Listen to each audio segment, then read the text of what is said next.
Hey everybody, it's Hobo Yo-Yo with more video games.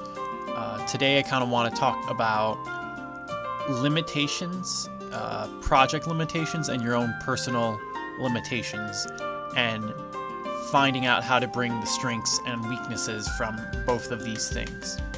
So the first part, I guess, would be your project limitations. So what engine are you using?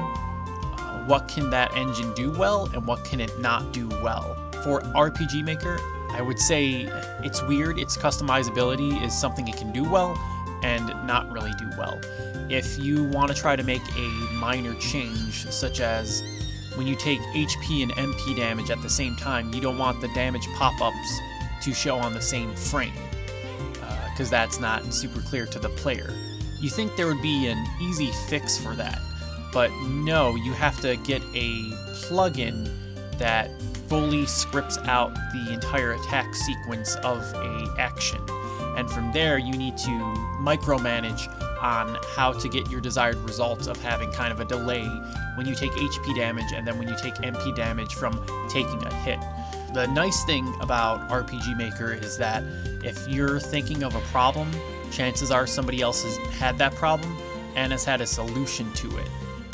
There's a lot of minor hiccups with the RPG Maker system and how it, runs events in terms of sequence. There'll be a lot of weird issues that you find that you need to figure out how to kind of work around. And I think that's the same for every, game engine or development software that you're working with.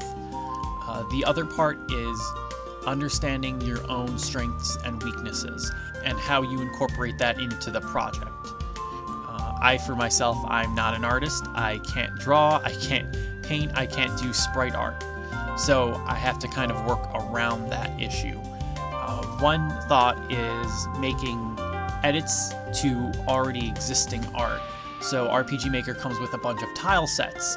The pros of that is it helps you design levels and areas. The con of that is that it's gonna look the same as every other RPG Maker project because all the assets are the same.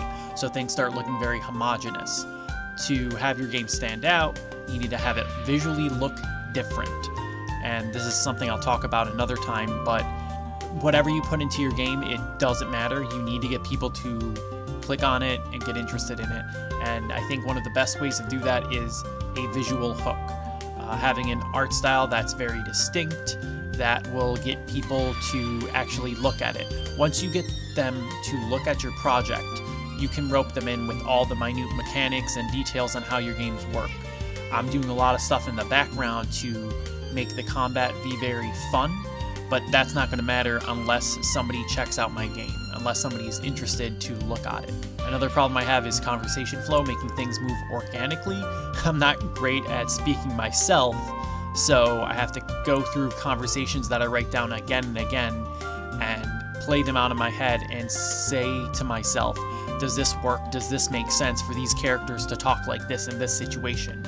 If I want to bring up an event or a crisis, how do I bring that up organically to the player instead of just kind of, staring at the screen saying, this is happening, you need to address this issue now? Or have an event take place, the next character's goal. How do I have that go organically instead of the game just saying, you need to go here because the plot says you have to go here? I think I am good at character writing, defining characters, what their goals are, what their backgrounds are, how they talk, their kind of minute nuances. I think I'm pretty strong at that. So it's incorporating, my weaknesses of overall narrative writing and bringing the strength out of that with my character writing. And with any project, this is really important to know what your strengths and weaknesses are of your project as a whole, what you're developing on, the engine you're developing on, and your group.